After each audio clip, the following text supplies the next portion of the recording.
꿈다운 차트 사랑방 오디오 시작합니다. 이렇게 가도록 할게요.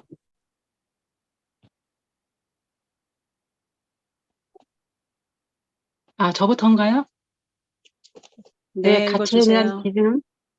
가치에 대한 기준은 내가 세우는 것이다. 주식시장은 여러 자산시장 중에서도 가격평가 기준이 비교적 과학적으로 정립되어 있다. 그러나 다수의 투자자들이 서로 다른 가치 기준을 가지고 거래하다 보니 가격 변동성이 심할 수밖에 없다. 흔히 좋은 주식을 싸게 사야 한다고 말한다. 여기서 싸다는 것은 주가 자체를 말하는 게 아니다. 기업의 가치보다 주가가 높게 형성되어 있다면 비싼 것이고 기업의 가치보다 낮게 형성되어 있다면 싼 것이다. 무엇을 기준으로 싸고 비싼지 파악할 수 있는 완벽한 공식은 없다. 물론 대중적으로 통용되는 몇몇 도구들은 있다. 대표적인 것이 퍼이다. 현재의 주가를 주당 순이익으로 나눈 수치로 만약 주가가 4만 원이고 주당 순이익이 4천 원이라면 퍼는 10이 된다. 쉽게 말하면 투자한 자산을 몇 년 안에 회수할 수 있느냐 하는 지표라 할 수 있다. 낮을수록 저평가되어 있다는 의미고 높을수록 고평가되어 있다는 뜻이다. 일반적으로 10보다 높으면 고평가되어 있다고 보지만 업종이나 산업에 따라 기준은 달라진다. 또 다른 기준으로 PBR이 있다. 주가를 주당 순자산으로 나눈 비율로 회사가 청산할 때 주주들이 가져갈 몫을 의미한다. 가령 PBR이 1이라면 회사가 가진 순자산과 주주들이 가져갈 몫이 같고 PBR이 1보다 낮으면 주주들이 가져갈 몫이 더 많다는 것이다. PBR이 낮으면 낮을수록 투자할 유인이 더 생기게 되는 이유다. 그 외에도 주가평가의 기준으로 활용되는 도구들은 많다. 증권사들이 내놓는 컨센서스, 즉 기업의 실적 전망 분석을 참고해 투자를 결정할 수도 있다. 해외 투자 은행을 비롯해 여러 증권사가 내놓는 주가 예상치를 평균화한 컨센서스는 어느 정도 객관적인 기준이 되어줄 수도 있다. 그런데 컨센서스만으로 주가를 예측할 수 있다면 주식 투자는 땅 짚고 헤엄치기가 아니겠는가. 증권사가 발행하는 리포트 역시 참고 자료가 된다. 나 역시 공부하고 있는 기업과 관련한 증권사 리포트를 빼놓지 않고 읽는다. 하지만 어디까지나 참고사항일 뿐이다. 대개 내가 관심 갖는 기업은 보통 리포트가 잘 나오지 않는 경우가 많다. 리포트가 많이 나오는지 여부만을 기준으로 투자를 결정하는 사람도 있는데 그것은 옳은 방법이 아니다. 오히려 애널리스트들이 찾지 못한 데서 숨은 진주가 발견되기도 한다. 증권사 리포트보다 더 꼼꼼히 읽어야 하는 것은 오히려 회사가 직접 작성한 사업보고서다. 그리고 이러한 모든 정보와 자료보다 훨씬 더 중요한 것은 본인 스스로 직접 판단할 가치 기준이다. 비즈니스 모델, 경영자의 능력과 도덕성, 미래 성장성과 수익성, 기업의 문화, 구성원들의 능력, 경쟁 회사의 구도, 배당 능력과 의지 등 기업이 가진 가치를 다방면으로 판단해야만 한다. 설립된 지 30년이 넘는 트럭 터미널을 운영하던 회사가 있다고 하자. 자산 규모가 800억 원대이던 회사가 직접 소유한 토지의 가치 상승으로 자산 규모가 5천억 원으로 늘었다. 주당 순자산 가치가 높아졌으니 이 회사에 투자해도 될까? 섣불리 판단하기는 이르다. 이 회사 매출은 200억 원 수준으로 매년 2% 남짓의 상승을 보이며 영업이익은 20억 원대, 순이익은 3억에서 4억 원 수준이다. 땅값이 현실화되어 자산 가치가 늘어났을 뿐 실질적으로 회사의 가치가 상승하거나 성장할지는 쉽게 판단하기 어렵다. 업종 자체가 사양산업으로 가는 추세이거나 탁월한 경영 능력을 보이던 창업자가 은퇴하고 역량이 검증되지 않은 아들이 2세라는 이유로 경영자에 취임하는 기업은 어떨까? 탄탄한 기업인데 갑작스레 대주주가 바뀌어 횡령을 일삼던 부도덕한 사람이 경영자 자리에 앉는다면 어떻게 해야 할까? 내가 기업에 본격적으로 투자하기 전에 최소한 3, 4년 동안 공부하고 지켜보길 권하는 이유다. 우선 지난 10년간 걸어온 역사를 세밀하게 추적해 봐야 한다. 자산가치, 수익가치, 배당, 경영자, 직원, 기업 문화, 업종 전망 등도 두루 살펴야 한다. 이것은 기본 중의 기본이다. 이 바탕 위에 나만의 가치 기준이 생겨나야 한다. 자산 가치가 떨어지지만 경영자의 역량이 탁월해서 가산점을 줄 수도 있다. 배당 수익률을 높지만 재무 구조가 건실하지 못해서 가치를 낮게 설정할 수도 있다. 각자 자신의 가치 기준에 따라 평가하고 투자할 수 있어야 한다. 그것을 실전 경험을 통해 검증함으로써 보완하고 강화하거나 수정하면 된다. 모든 결정이 그렇듯 최후의 순간에는 주관적 판단이 개입된다. 가치 판단은 어디까지나 내가 내리는 것이다. 정보를 찾고 공부하는 것은 그 판단에 확신을 더하기 위한 수단이다. 똑같은 정보도 어떤 사람은 의미 없이 넘겨버리고 어떤 사람은 거기서 미래 전망을 발견한다. 나는 섣불리 안다고 가정하지 않는다. 그렇기에 매장을 부지런히 가보고 기업을 방문해서 직원들의 표정을 살핀다. 인근 식당에 가서 그 회사에 대해 물어보고 부동산 중개업소에 가서 보유한 땅의 가치를 탐문한다. 주식 담당자와 수시로 통하고 주주총회에 시간을 내서 참석한다. 이렇듯 꾸준히 공부하는 이유는 결국 나만의 가치 기준을 발전시키기 위한 것이다. 기업 가치를 평가하기 위해서는 어느 정도 통찰력이 필요하다. 통찰력이란 그간 살아온 경험, 지식, 사고방식, 성향과 세상을 바라보는 태도나 관점과 관련이 있다. 통찰력은 경험과 지식이 총체적으로 융합되어 비로소 발현되기 때문이다. 사학과의 관점으로 매일 공부하고 고민하며 행동하다 보면 어느 순간 파편처럼 흩어져 있던 정보들이 하나로 결합되어 통찰이 생겨난다. 그렇게 하다가는 한 종목 투자하는 데에도 한 세월 걸리겠다. 뭐 할 것이다. 정확한 지적이다. 따로 직업이 있다면 2, 3년 동안 두세 개의 기업을 공부하는 것도 만만치 않다. 기업을 조금씩 알아가면서 확신의 강도를 높여가며 주식을 서서히 매수한다. 내 경우 한 기업의 주식을 의미 있게 편입하는데 최소 1, 2년이 걸린다. 평범한 직장인이라면 3, 4년에 걸쳐 서서히 공부하며 매수해도 괜찮다. 당신이 지금 쥐고 있는 돈은 정말 열심히 일해서 번 소중한 자금이다. 그것을 불확실한 기업에 투자할 수는 없는 노릇이다. 주식 투자는 기업의 미래를 보고하는 것이니 어떤 선택도 100%는 확실하다고 장담할 수 없다. 그러나 당신 스스로 90% 정도까지는 확신할 수 있어야 한다. 나머지 10%는 투자를 한 뒤 그 기업과 동행하고 소통하면서 꾸준히 관찰하고 분석해야 하는 합리적 의심의 영역이다. 이렇게 조금씩 잃지 않는 투자를 지속해 간다면 반드시 좋은 성과로 이어질 것이다. 내 것이 아닌 것에 욕심내지 말고 주어진 수익에 감사하라. 나는 주식을 매수하기 전에 해당 기업에 대한 가치평가를 충분히 거친다. 살 때부터 적정 목표 주가와 기대 수익도 미리 산출한다. 그런데도 목표 주가에 꽉 차게 도달할 때까지 기다렸다가 꼭지에서 파는 일은 여간해서는 없다. 주식 격언에서 말하는 어깨에서는커녕 심지어 무릎 언저리에서 파는 경우도 허다하다. 어떤 이들은 이런 나의 투자 패턴을 비웃기도 한다. 충분히 더 벌 수 있는데도 못 본다는 것이다. 마지막 과제까지 다 뽑겠다는 생각으로 수익을 쥐어짜는 것은 내가 선호하는 방식이 아니다. 길게 오래 투자해본 결과 그렇게 하는 것이 실질적인 큰 수익으로 연결되지 않는다는 것을 절감했다. 설령 주가가 더 오를 것 같아도 목표가에 도달하면 매도한다. 내가 설정한 가치에 도달했을 때가 내가 정한 수학의 시점이기 때문이다. 2001년 투자했던 고려개발 2020년 7월에 주 3호에 피합병되었으며 이후 상호를 대림건설 주로 변경했다. 또한 대림건설은 2021년 3월 DL건설사로 서명을 번개했다. 고려개발이 그런 예였다. 1990년대 말 건설 경기가 활성화되던 시기였다. 고려개발은 1987년 거세한 거제도 고현만 매립을 하던 중에 부도를 맞아 대림그룹에 인수되었다. 그런데 이후 거제도에 중공업 기업들이 자리 잡으면서 땅값이 많이 올랐다. 회사 자체도 건실했다. 납입 자본금이 300억 원이고 영업이익이 100억 원 이상 났다.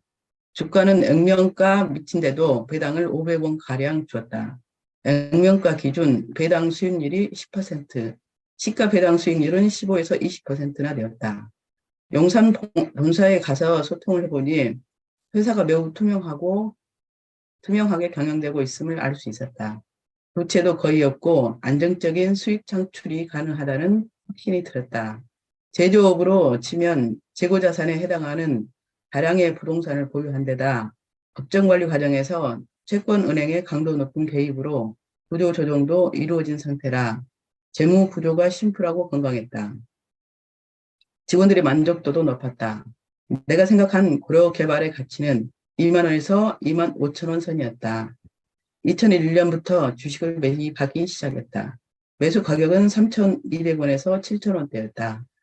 도중에 9.11 테러가 발생해 주가가 5,000원대로 떨어졌다. 기회라고 생각해서 대량 매수를 하고 기다렸다. 본사, 고연만 부지, 온천을 개발한다는 천안에까지 수시로 가보았다. 현장 소장들과 이야기를 나누고 같이 소주도 마시면서 소통했으며 등기부등본도 떼어보았다.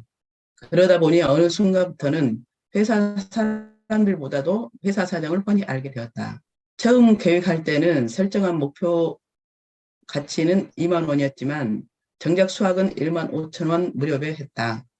회사가 잦은 유상 증자를 했기 때문이다.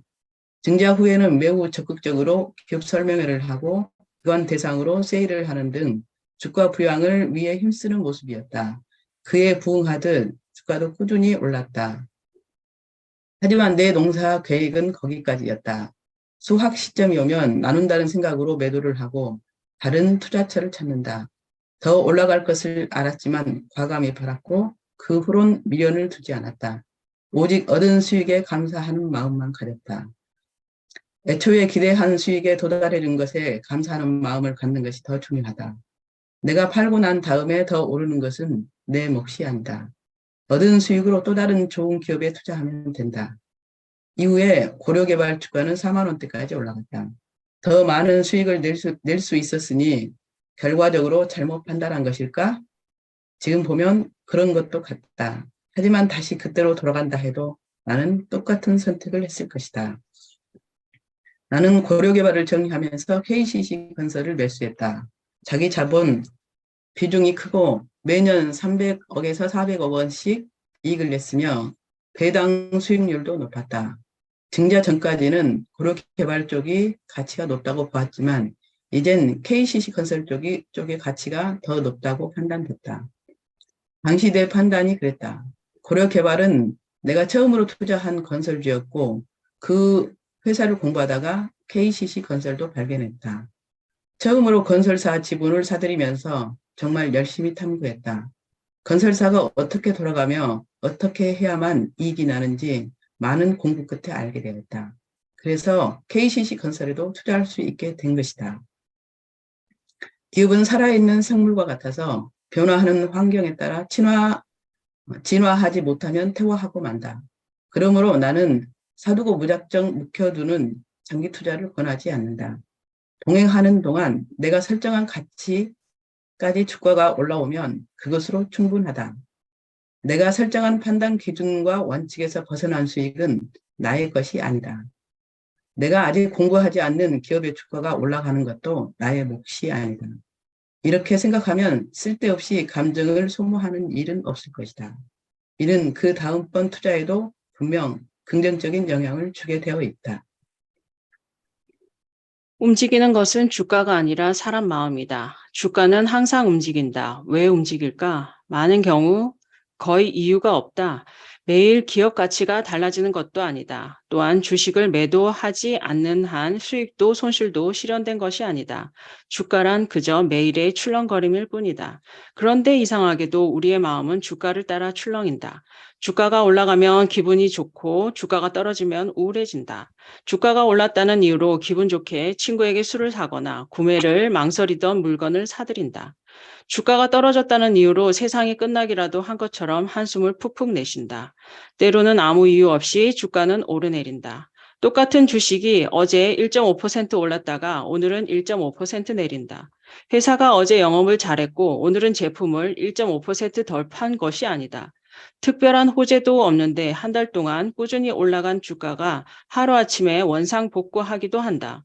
심지어 어제 상한가를 달리던 종목이 오늘 하한가로 곤두박질치기도 한다. 그러니 주가는 흔들리게 마련이다 하고 편하게 생각하면 된다. 물론 폭락이나 폭등이 기업이 가진 근본적인 원인에 의한 것은 아닌지 확인하고 점검하는 작업은 필요하다. 하지만 평소 꾸준히 기업과 소통하면서 차근차근 목표대로 가고 있다는 것을 안다면 주가의 등락에 휘둘릴 필요가 없다. 주가의 흔들림에 따라 마음이 덩달아 흔들리는 이유는 기업에 투자하지 않고 주식을 사고 파는 행위에만 관심을 두기 때문이다. 식당 메뉴와 영업력에 자신이 있는데 오늘 하루 비가 와서 손님이 적다고 식당 문을 닫고 전업을 하겠는가? 그럴 리 없다. 그러나 내가 투자한 기업과 함께 사업을 한다는 마인드가 없으면 마음은 쉽게 요동친다. 나는 현장을 숱하게 방문하고 임직원과 대화를 나누면서 충분히 소통하고 동행한다.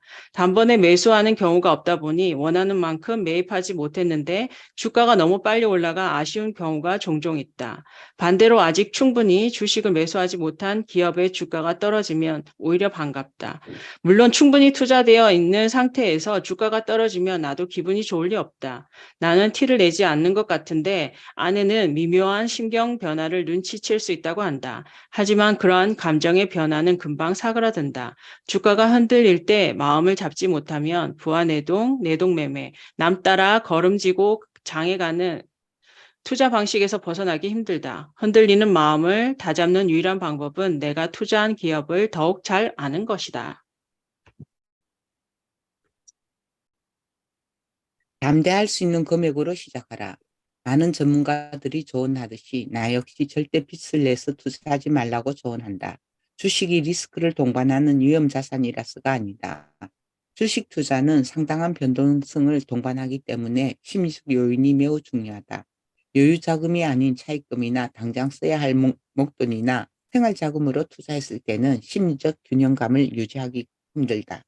적극적인 투자 방법에 속하는 주식 투자는 언제나 원금 손실의 리스크를 안고 있다. 아무리 두드려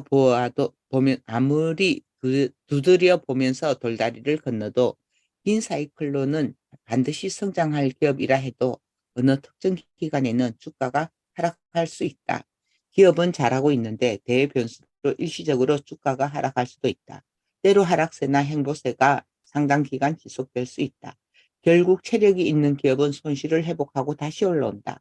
그러나 그 기간 동안 빚이나 급한 용도가 있는 자금으로 투자한 투자자는 기다릴 여력이 없다. 비투의 유혹에 빠지게 되는 이유는 내가 가진 돈보다 더 많은 투자로 단기간에 더 많이 벌기를 바라는 욕심 때문이다. 그러나 세상은 그렇게 호락호락하지 않다. 절대 급하게 생각할 필요가 없다. 적은 금액이라도 상식을 거머쥐고 시간에 투자하면 반드시 큰 수익을 거둘 수 있다. 사자의 심장을 가진 라이언 투자자가 되라. 내가 주식 투자에 대해 원점에서 생각하게 된 계기는 아이러니하게도 최악의 실패를 맛본 직후였다.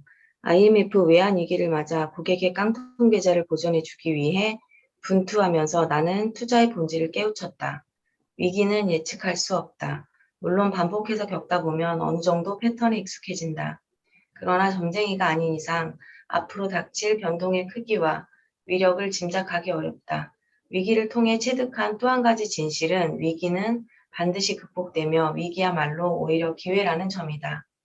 실제 나의 자산은 그런 위기 때마다 비약적으로 늘어났다. 전업 투자자의 길로 인도해준 9.11 테러 사건과 그 후에도 수시로 밀어닥친 위기는 나의 자산을 증대시켜주는 기회가 되었다. 다른 분야에서도 그렇듯 주식 시장에서도 위기를 기회로 바꾸는 투자자들은 드물다. 그래서 이들을 흔히 슈퍼개미라 부른다. 일반적인 개미 투자자들과 구분을 하는 것이다. 하지만 이는 투자자 스스로 자신들의 노력과 성취를 폄하하는 말이나 다름없다. 성공한 투자자를 우러러보긴 하지만 한낱 슈퍼라는 말이 덧붙여졌을 뿐 개미를 벗어나지 못한다. 심지어 예전에는 곰, 미꾸라지, 가물치, 새발낙지 등으로 부르며 주식시장에서 돈을 번 사람들을 평가절하하기도 했다. 이것이 종종 나에게도 슈퍼개미라는 칭호가 따라오지만 그렇게 불리길 거부하는 이유다. 나는 담대하게 투자해 위기를 이겨내고 성공한 이들을 라이언 투자자로 명명한다. 자산 규모가 크든 작든 상관없다. 개인 투자자라는 약점을 강점으로, 인간 본연의 나약함을 강인함으로, 위기를 기회로 바꾸는 모든 투자자들을 일컬어 개미라는 이름 대신 라이언이라고 불러줬으면 좋겠다. 그리고 우리 모두가 개미에서 벗어나 용맹한 라이언 투자자가 되기 위해 노력하길 희망한다. IMF를 맞은 1997년 말 코스피 지수는 343포인트를 기록했다. 1000포인트대를 호가하던 지수가 10년 이전 수준으로 폭락했다. 지수는 평균을 의미하기 때문에 그 이상 폭락한 주식도 많았다. 12,000원 하던 대우증권 우선주는 1,200원까지 떨어져 10분의 1이 되었다. 그나마 살릴 수 있는 주식을 가지고 있는 경우는 다행이었다. 회사가 도산해서 주식이 하루아침에 휴지 조각이 되어버린 경우도 허다했다. 빚을 내 주식을 산 사람들 중에는 하루아침에 엄청난 빚을 떠안는 경우도 있었다. 증권사 직원들 중에서는 자살하는 이들도 속출했다. 이렇듯 경제에 밀어닥치는 홍수는 거의 예고 없이 온다. IMF 사태를 맞아 달러당 800원 정도 하던 원화 가치가 1,900원대까지 하락했다. 삼성전자 주가는 3만 원대로 폭락했다. 이렇게 폭락한 원화, 주식, 채권이 외국 투자자의 손으로 손쉽게 들어갔다. 그러나 거시경제로 인한 위기는 주식 투자를 하는 농부에겐 예기치 않은 천재지변과 같다. 태풍이 온다고 농부가 농사를 작파하겠는가? 농부가 할 일은 자기 논밭을 버려두고 짐을 싸서 도망가는 게 아니다. 코로나 팬데믹 때도 그랬다. 그럴 때 주식을 다 팔고 도망가선 안 된다. 오히려 위기가 지나면 더 강하게 살아남을 기업을 더 강하게 보유한 채로 그 상황을 헤쳐나가야 한다. 거시적 지표라고 불리는 경기 지수, 물가, 환율 등의 지표는 투자자가 일일이 파악해 대응해야 할 조건들이 아니다. 그런데 태풍은 기업들이 헤쳐나가야 할 변수일 뿐이다. 좋은 기업을 선택해 투자한다면 그들이 다 알아서 극복해 나갈 것이다. 우리는 그저 충격이 닥칠 때 흔들리고 무너질 수도 있다는 마음가짐이면 충분하다. 위기가 지나고 난 뒤에 더 강하게 살아남을 수 있도록 일련의 조치를 취하면 된다. 우리가 믿을 것은 오직 기업뿐이다. 위기의 끝은 기회다. 위기가 닥치면 많은 이들이 극단의 공포 상태에 빠진다. 언론의 헤드라인은 연일 불안을 조장한다. 그 안에 있다 보면 마치 위기가 영원히 끝나지 않을 것 같은 압박감을 느낀다. 하지만 전 국가적 위기의 IMF 때도 주식시장은 1년 반 정도 만에 회복되었다. 2001년 미국 9.11 테러가 발생했을 때 세계 증시는 공황 상태에 빠졌다. 미국이 망한다. 회색 전쟁이 시작됐다. 연일 공포 분위기가 조성되는 가운데 코스피 지수도 단숨에 15%나 폭락했다. 그러나 과거의 경험을 상기한 나는 보령제약, 고려개발, KCC건설, 넥상스 코리아, 당시 대성전선 등 그동안 꾸준히 소통하고 동행해왔던 우량한 기업의 주식을 더 적극적으로 매수했다. 그리고 나서 가만히 기다렸다.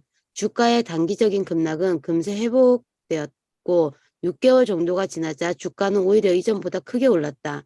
위기는 늘 닥친다. 그리고 위기는 언제나 지나가게 되어 있다. 오랜 역사를 자랑하는 미국 증시에도 이 또한 지나가리라는 격언이 있다. 더 중요한 것은 그 위기 속에 바로 기회가 있다는 사실이다. 세상이 흔들리면 언제나 기회가 열리고 그 기회는 담대한 자들에게만 성과를 안겨준다.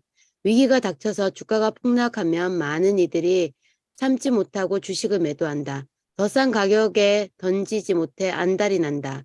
어느 정도 참고 감내했던 사람들조차 다수의 대중이 던지기 시작하면 따라서 던진다. 위기를 즐기라는 말은 한가한 소리다. 우물 속에 있기 때문이다. 태풍 속에 있기 때문이다. 상황이 압도되어 있을 때에는 그 위기 역시 지나가고 극복될 수 있다는 걸 상기하기 어렵다. 하지만 여러 차례 위기를 겪은 사람이라면 그것이 기회임을 안다. 투자의 귀재 벤저민 그레이엄은 진정한 투자자라면 위기를 쌍수를 들고 환영해야 마땅하다고 강조했다. 대외적인 요인, 즉 경기나 자연재해, 국가 정책 등으로 인해 주가가 50% 급락한다. 해당 기업의 펀더멘탈을 잘 알고 지켜보고 있던 투자자 입장에서 이는 50% 할인 판매, 폭탄 세일이나 다름없다. 세상의 흔들림에 따라 같이 흔들리는 대신 차분하게 한 발 떨어져 볼 수 있는 사람, 과거의 경험을 바탕으로 좀 더 넓고 멀리 내다볼 수 있는 사람은 위기에 더 성장한다. 뱃멀미를 할 때 눈앞의 요동에 집중하면서 발밑만 내려다보면 오히려 증세가 더 심해진다. 시선을 멀리 수평선에 두고 심호흡을 하며 흔들림에 자연스러워 몸을 맡겨야 한다. 나머지 부분 읽어주세요.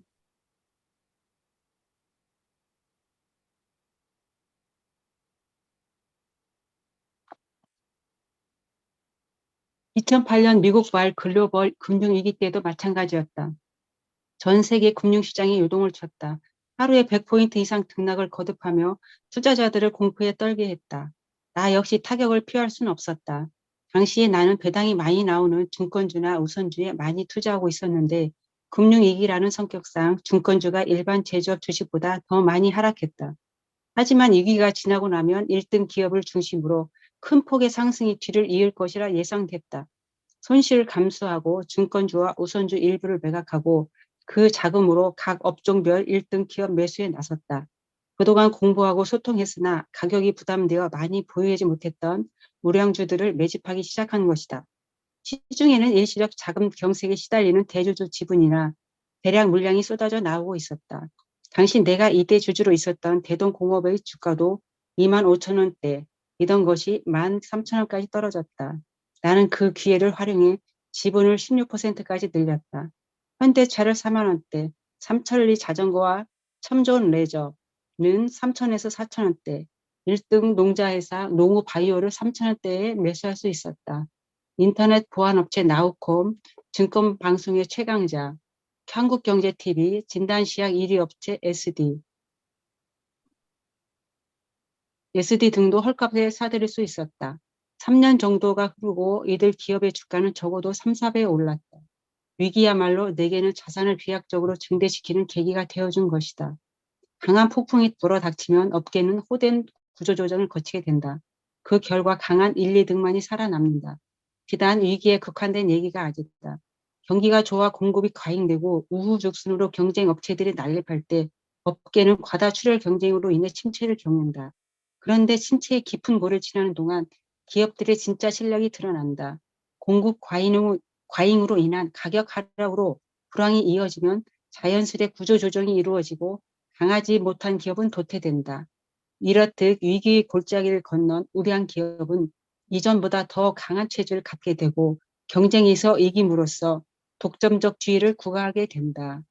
한동안 기피산업으로 불렸던 해운이나 조선업계에 살아남은 1등 기업들이 2020년 후반부터 2021년 초반에 걸쳐 높은 평가를 받게 된 것이 바로 그런 예다. 물론 두시한 기업에게는 위기는 그저 위기일 뿐 기회가 될 수 없다.